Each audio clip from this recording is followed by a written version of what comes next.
ආයුබෝවන් කියලා පිළිගන්නවා සියලුම දෙනාම. අද ආවේ විශේෂ දෙයක් ඔයගොල්ලන්ට මම දන්න විශේෂ දෙයක් මම ලැබපු අත්දැකීමක් ඔයගොල්ලොත් එක්ක ෂෙයා කරගන්න. මුලින්ම කියනවා මගේ channel එක subscribe කරන්න, like කරන්න, comment කරන්න. වීඩියෝ එක හොඳ නම් ඔයාලා බලනවා නම් මම ඉතින් මට ලැබෙන ඔයගොල්ලන්ටත් අවශ්‍ය වෙන සියලුම කාරණා මේ channel එක මගින් ඔයගොල්ලන්ට ලබා දෙන්න බලාපොරොත්තු වෙනවා. මම අද කතා කරන්න බලාපොරොත්තු වෙන මාතෘකාව තමයි ඊශ්‍රායලයේ ඩ්‍රයිවිං ලයිසන් එක. ගොඩක් අපේ ඊශ්‍රායලට ආපු ශ්‍රී ලාංකික යාළුවන්ට අවශ්‍යයි ඊශ්‍රායලයේ රියදුරු බලපත්‍රය ලබා ගැනීම. ඊශ්‍රායල රියදුරු බලපත්‍රය ලබා ගැනීම එච්චර අපහසු කාර්යයක් නෙමෙයි. ඒක බලපත්‍රය ලබා ගැනීමට හැකි ආකාරයන් දෙකක් තියෙනවා. ඒකෙන් පළවෙනි ආකාරය තමයි මෙහි අපේ ලංකාවේ කරන විදියට මෙහි අපි ඒ විභාගයකට ඉදිරිපත් වෙලා ඊට පස්සේ ඩ්‍රයිවිං ලයිසන්ස් වලට සහභාගී වෙලා ඊට පස්සේ ලයිසන් එක ලබා ගන්න ක්‍රමවේදය. ඒකත් අපිට ඇප්ලයි කරන්න පුළුවන්. මම කියන දෙවෙනි ක්‍රමවේදය තමයි අපගේ ශ්‍රී ලාංකික රියදුරු බලපත්‍රය මෙහෙට ඉදිරිපත් කරලා ඒ හරහා අපිට මේ ඊශ්‍රායල රටේ රියදුරු බලපත්‍රය ලබා ගන්නත් පුළුවන්. ඒක ටිකක් සරලයි. සරල ක්‍රමවේද ටිකක් තියෙන්නේ. ඒක අපිට කරගන්න ලේසියි. අපි ඒක නිසා මම ඔයත් එක්ක ෂෙයා කරගන්න බලාපොරොත්තු වෙන්නේ දෙවෙනි ක්‍රමවේදය ගැන. ඊශ්‍රායලයේ රටට අපේ ශ්‍රී ලංකාවේ ඩ්‍රයිවිං ලයිසන් එක ඉදිරිපත් කරලා ඩ්‍රයිවිං ලයිසන් එක ලබා ගන්න ක්‍රමවේදය. මොකද මම ඒ ක්‍රමවේදය මත තමයි මම ඊශ්‍රායල ඩ්‍රයිවිං ලයිසන් එක ලබා ගත්තේ. ඒ ක්‍රමවේදය මම ඉතින් මට ලැබුණ අත්දැකීම් මම ඔයගොල්ලොත් එක්ක ෂෙයා කරගන්නම්. එතකොට ඕගොල්ලන්ටත් හරි ලේසි ඩ්‍රයිවිං ලයිසන් එකක් ගන්න බලාපොරොත්තු වෙන කෙනෙක් නම් ඒ හරහා ඒ විදියට මම කියන විදියට කරගත්ත නම් ලේසි වෙයි කියලා හිතන හින්දා මම ඔයගොල්ලන්ට මේක ඔයගොල්ලොත් එක්ක ෂෙයා කරන්න බලාපොරොත්තු වෙන්නේ. මේ කාරණා දෙකටම විශේෂයෙන්ම කියන්න ඕන අපි වීසා වළංගු වීසාපතක් මත රටේ රැකියාව කළ යුතුමයි. නැති වීසා නැති කිසි කෙනෙකුට මේ ඊශ්‍රායල රජයේ ඩ්‍රයිවිං ලයිසන් එක ඇප්ලයි කරන්න බැහැ මම දන්න තරමින්. හොඳයි නම් මම ක්‍රමවේද කියලා දෙන්න. කියන්නම් ඔයගොල්ලෝ ලයිසන් එකක් ගන්න බලාපොරොත්තු වෙන නම් ඒ විදිහට කරගන්න. මුලින්ම අපේ රටේ වළංගු අපේ ශ්‍රී ලාංකික අපේ ඩ්‍රයිවිං ලයිසන් එක අවුරුදු 5ක් පරණ වෙන්න ඕන. ඊට පස්සේ එය ඉදිරියටත් සාමාන්‍ය කාලයක්, ඒ කියන්නේ අවුරුද්දක් හරි සාමාන්‍ය කාල පරිච්ඡේදයක් ඉදිරියටත් ලයිසන් එක වළංගු භාවයක් තියෙන්න ඕනේ. කියන්නේ ලයිසන් එක එක්ස්පයර් වෙලා නම් කරගන්න බෑ. ඒක අංක එක. ඊට පස්සේ අපි රියදුරු බලපත්‍රයේ අපේ પાස්පෝර්ට් එකයි අපේ වීසා තියෙන પાස්පෝර්ට් එකයි අරගෙන අපි යන්න ඕන අපේ තානාපති කාර්යාලයට, අපේ එම්බසි එකට. එම්බසි එකට ගිහිල්ලා අපි ඉදිරිපත් කරන්න ඕන අපේ එම්බසි එකට අපිට රියදුරු බලපත්‍රය ඊශ්‍රායල රියදුරු බලපත්‍රය ලබා ගැනීම අවශ්‍යයි. ඒ නිසා මේක අපිට සර්ටිෆයි කරලා දෙන්න කියලා. ඊට පස්සේ තානාපති කාර්යාලයේ නියෝජිතයෙක් විසින් අපිට අපගේ රියදුරු බලපත්‍රය ශ්‍රී ලාංකික රජයේ වළංගු රියදුරු බලපත්‍රයක් බවට සහතික කරලා අපිට ඒගොල්ලෝ පොඩි ලෙටර් එකක් දෙනවා. අපේ ලයිසන් එකේ ෆොටෝකොපි එකක් එක්ක ඒගොල්ලෝගේ සීල් එක ගහලා අපිට දෙනවා මේක ශ්‍රී ලාංකික රජයේ වළංගු රියදුරු බලපත්‍රයක් කියන ඩොකියුමන්ට් එක. අපි මේ ඩොකියුමන්ට් එකත් අරගෙන යන්න ඕනේ ඊශ්‍රායල් ලයිසන් ඔෆිස් එකට. ඊශ්‍රායල් ලයිසන් ඔෆිස් ගොඩක් ප්‍රධාන නගර හැම එකේම වගේ තියෙනවා. මම ඔයගොල්ලන්ට මම ගන්න පිටනත් එක කතා කරනවා නම් මම ගත්තේ එස්කලෝන් සිටි එකේ තියෙන ඩ්‍රයිවිං ලයිසන් ඔෆිස් එකෙන්. මම ඩ්‍රයිවිං ලයිසන් ඔෆිස් එකට ඊට පස්සේ ඇවිල්ලා මගේ දෙවෙනි පියවර වන්නේ මේක ඉදිරිපත් කරලා තානාපතිතුමාගේ ලියුම ඉදිරිපත් කරලා ලයිසන් ඔෆිස් එකෙන් දෙන ලියුම ගැනීම. එතකොට මම තානාපතිතුමාගේ ලියුමත් අරගෙන අපිට ඩ්‍රයිවිං ලයිසන් ඒක මූලිකම දේ ඔයගොල්ලන්ට කියනවා අපිට ලයිසන් ඔෆිස් එකට ගිහිල්ලා අපිට ඕන වෙලාවට යන්න බෑ. ඒකෙන් අපි අපොයින්ට්මන්ට් එකක් දාගන්න ඕන. ලයිසන් ඔෆිස් එකට අපි යන්න ඇතුල් වෙන්න. ඒකෙන්ද අපිට අපොයින්ට්මන්ට් දාන එක හරි ටිකක් අපහසු දෙයක්. සමහර කට්ටියට නම් පුළුවන්. ඇප් එකක් තියෙනවා. මගේ ළඟ නම් ඒක නැහැ. මම ඇප් එක මොකද්ද කියන්නත් දන්නේ නැහැ. ඒකෙන්ද මට ඒක ඉන්ෆර්මේෂන් එකක් ඔයාලට දෙන්න බෑ. මම මේ ඇප් එක නැතුව තමයි කරගත්තේ. මම ඊට පස්සේ මගේ තානාපතිතුමා දෙන ලියුම අරගෙන මම ඇස්කිලෝන් ඩ්‍රයිවිං ලයිසන් ඔෆිස් එකට ඇවිල්ලා මට මේ තානාපතිතුමාගේ ලියුම ඉදිරිපත් කරන්න ඕන කියලා කිව්වා. ඊට පස්සේ ඒගොල්ලෝ මට දුන්නා. ඒගොල්ලෝ එතන ඉන්න කෙනා අපොයින්ට්මන්ට් එකක් දාලා දුන්නා සතියකට පස්සේ යම්කිසි වෙලාවකුයි දිනයකුයි. මම ඒ දිනේට එතනට ගියාට පස්සේ මගේ අර ලියුම බලලා ඒගොල්ලෝ මට දුන්නා ලයිසන් ඔෆිස් එකෙන් මෙයාට ඊශ්‍රායලයේ ඩ්‍රයිවිං ලයිසන් එක අයිදුම් කරන කෙනෙක් මෙයාට ශ්‍රී ලංකාවේ වළංගු රීතු ප්‍රපත්‍රයක් තියෙනවා කියලා සඳහන් කරලා ඩොකියුමන්ට් එකක් මෙයා ඇස් පරීක්ෂාව කරගෙන ඉදිරියට තියෙන ඔප්ෂන් එකක් විදිහට ඇස් පරීක්ෂාව කර ගැනීමට සුදුසුයි කියලා. ඒ ලෙටර් එකත් අරගෙන ඒ ලෙටර් එක අපිට දාට දෙනවා. ඒක අපි ඒකත් අරගෙන දෙවෙනි පියවර වෙන්නේ අපේ ඒකත් අරගෙන අපි යන්න ඕන. ඒකත් මම කරගත්තේ ඇස්කිලෝන් වලින්මයි ඇස් පරීක්ෂාව කරගන්න ස්ථානයකට. ඒ ඇස් පරීක්ෂාව සාමාන්‍යයෙන් පිළිගත් මෙහි රජයෙන් පිළිගත් ඇස් කණ්ණාඩි මධ්‍යස්ථානවල තමයි කරන්නේ. මම ඒක කරගත්තේ ඇස්කිලෝන් වල රේල්වේ ස්ටේෂන් එක ළඟ තියෙන ස්ථානයක්. ඒ ස්ථානෙන් තමයි මම කරගත්තේ. එතෙන්ට ෂෙකල් 80ක මුදලක් යනවා.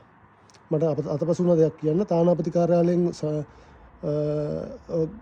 තානාපතිතුමා සාතික කරලා දෙන ඩොකියුමන්ට් එකට ෂෙකල් 48ක මුදලක් යනවා. ඒක මට මුලින් කියන්න බැරුණා. ඊට පස්සේ මම නැවතත් කතාවට එන්නම්. ඊට පස්සේ අපි අතනට ගිහිල්ලා ඇස්කිලෝන් වල මම කියන්නේ ඇස්කිලෝන් වල මම හැම ප්‍රධාන සිටි එකම ඇති. මම කියන්නේ ඇස්කිලෝන් ගැන. ඒක තව පාරක් ඔයගොල්ලන්ට කියන්න ඕන. ඊට පස්සේ මම ගිහිල්ලා රේල්වේ ස්ටේෂන් ළඟ තියෙන ඇස් කණ්ණාඩි මධ්‍යස්ථානයේ එතෙන්ට අර ඩ්‍රයිවිං ලයිසන් ඔෆිස් එකෙන් දෙන ඩොකියුමන්ට් එක පෙන්නුවට පස්සේ ඒගොල්ලෝ මගේ ඇස් පරීක්ෂාවට මාව භාජනය කරනවා. ඇස් පරීක්ෂාවට විනාඩි 10ක 15ක වගේ පොඩි කාලයක් යන්නේ. හරි ලේසි. ගොඩක් බැරෑරුම් දෙයක් නැහැ එතන. ඉලක්කම් ටිකක් රීඩ් කරලා කලර්ස් 3ක් බලලා කලර්ස් 3 පාට කියන්නයි.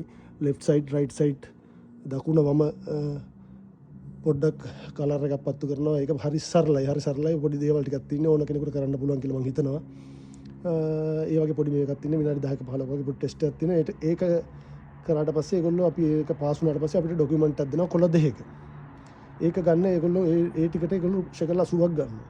ඊට පස්සේ අපි ඒ කොලෙත් අරගෙන යන්න ඕන කෙලින්ම ඉමිග්‍රේෂන් එකට.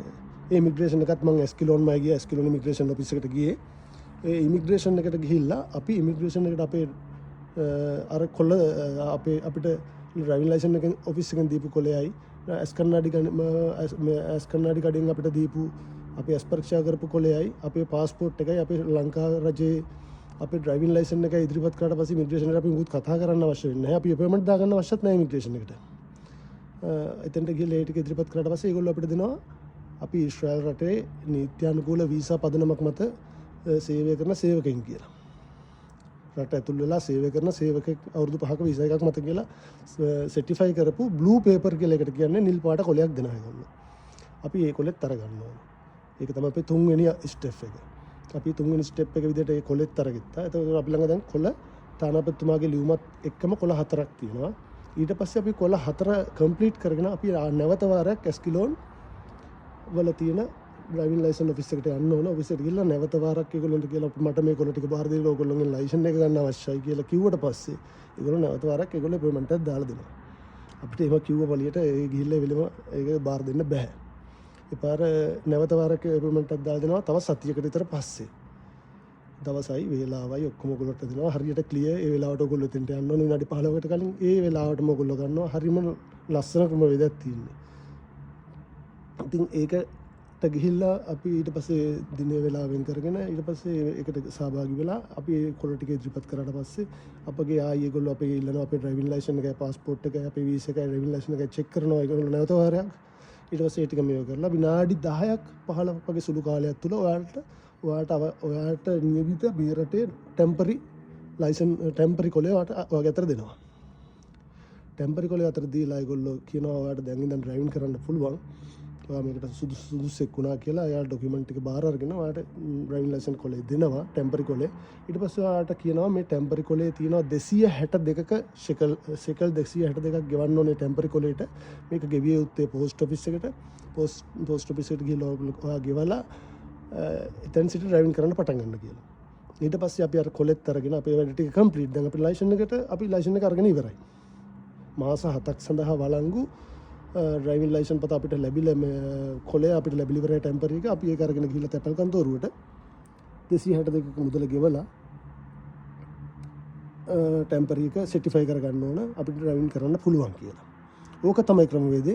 ඉතුරු දේ තමයි මට කියන්න බැරුණා ඩ්‍රයිවිං ලයිසන් එකට අපි මුදල් ගෙවුවට පස්සේ 262 අපිට ලයිසන් එක මාසෙකමාරක් වගේ කාලයක් ඇතුළත අපි අපගේ නිවසට පෝස්ට් එක හරහා අපිට ලැබෙනවා. කාඩ් පත. ඒක සමහර කට්ටියට මට නම් ලැබුණ මාසයක් විතර වගේ ඇතුළත ලැබුණේ. සමහර කට්ටියකට ඒක මාස දෙකමාර වෙන්නත් පුළුවන්. ඒක හින්දා මේක තමයි ක්‍රමවේදය. මේක ඉතා සරලයි. ලොකු සංකීර්ණ දේවල් නැහැ. හරි පහසුයි. ඒක ගොඩාක් වැදගත් වෙයි කියලා මම හිතනවා ඔයගොල්ලන්ට. ඔයගොල්ලොත් ආසාවෙන් ඇති ඊශ්‍රායලයේ ඩ්‍රයිවිං ලයිසන්ස් එකක් අරගන්න. ඊශ්‍රායල වාහනයක් පදින්න. මේ ක්‍රමවේදය හරි සරලයි. හරි පහසුයි. ඔයාලට වෙනස වැටහෙයි. අපි ලංකාවේ ඩ්‍රයිවිං ලයිසන්ස් එකක් ගන්නකොට අපි ලයිසන්ස් ඔෆිස් එකට ගිහලා අපි ලයිසන්ස් එක අලුත් කරනකොට අපි කන කට්ට ඊශ්‍රායලේ නැහැ. ඊශ්‍රායලේ ඔක්කොම වෙන්නේ අපොයින්ට්මන්ට් මත. ඒ කියන්නේ වේලාව අපි කලින් වෙන් කරවාගෙන අපොයින්ට්මන්ට් එකට වෙලාවට ගියාම අපිට තමයි ප්‍රමුඛත්වය. ඒ විදිහට තමයි ලයිසන්ස් එක ගන්න පුළුවන් වෙන්නේ. වේලාව වෙන් නොකරවාගෙන කිසිම දෙයක් කරන්න නම් බෑ. ඒක තමයි අපි